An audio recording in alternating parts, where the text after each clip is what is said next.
Welcome to McPlum, simple solutions served daily. You start by confirming prerequisites.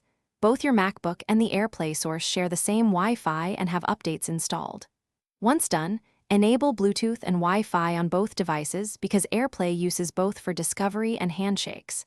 Make sure the MacBook is unlocked and awake. This prevents connection timeouts.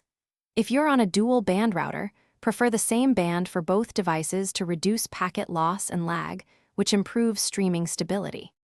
Next, you open the Airplay menu on the sending device, Control Center on iPhone/iPad, or the Airplay icon in an app.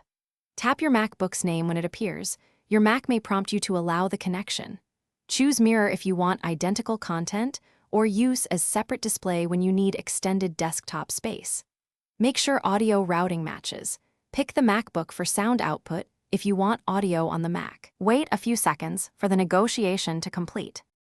To finish, adjust display settings on your MacBook, resolution and scaling, to match the source for best image quality. If Airplay doesn't connect, make sure both devices' Wi-Fi is restarted and Bluetooth is active. Restarting the MacBook or the router often clears discovery issues.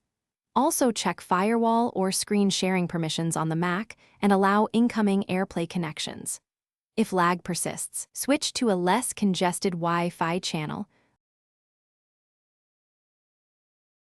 Thanks for watching. Stay juicy and subscribe.